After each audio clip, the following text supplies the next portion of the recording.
Vous savez, je déteste vraiment l'idée selon laquelle le vaudou serait une religion. L'idée selon laquelle le vaudou est une religion. Vous savez, quand on parle de religion, on parle d'un ensemble de dogmes, de pratiques, de rituels, on parle d'un ensemble de croyances, on parle d'une relation entre l'homme et Dieu, on parle d'une relation entre la créature et le créateur. Le problème avec cette idée-là, c'est que c'est réglementé. Comme je le disais, pas l'idée, dire que c'est les gens qui s'asseyent, qui disent il y aura telle règle, il y aura telle règle. Là où ça ne coïncide pas avec le vaudou, c'est que le vaudou c'est beaucoup plus profond, beaucoup plus loin. Le vaudou c'est plus qu'une relation entre l'homme et Dieu. Parce que le vaudou c'est d'abord une relation entre l'homme et l'homme lui-même. C'est la connaissance que l'homme a de lui-même. Lorsque l'homme développe cette connaissance-là de lui-même, lorsque l'homme a accès à cette connaissance de lui-même, l'idée d'une relation entre la créature et le créateur, en fait, ça devient insignifiante. Ça n'a plus de sens. Parce que l'homme se connaît lui-même, il connaît son origine, il connaît son essence. Vous voyez, les réglementations, les dogmes ne sont plus établis par des personnes tierces. Puisque l'homme a déjà cette connaissance de lui-même, il sait ce qui lui fait du bien et il sait ce qui ne lui fait pas du bien. Mieux, il connaît, il maîtrise mieux le principe du bien et du mal. Il va au-delà. C'est pourquoi cette définition me fait toujours du mal. Quand on parle de vaudou, comment dire, est-ce que vous savez qu'on peut pratiquer le vaudou sans être vaudouisant, sans être adepte d'un vaudou en particulier, sans être adepte de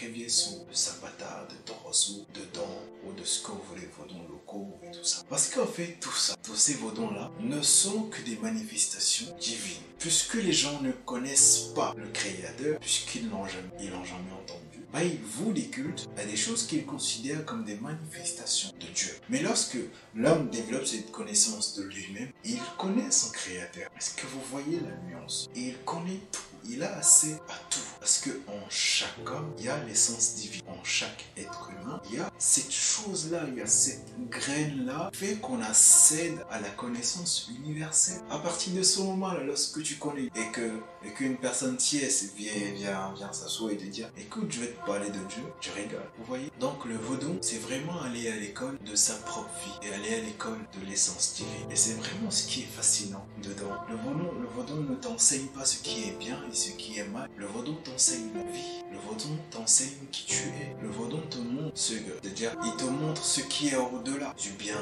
et du mal. Il te montre le bien supérieur. Donc c'était tout ce que je voulais clarifier avec vous. Paix à la divinité qui est en chacun d'entre nous. Salut.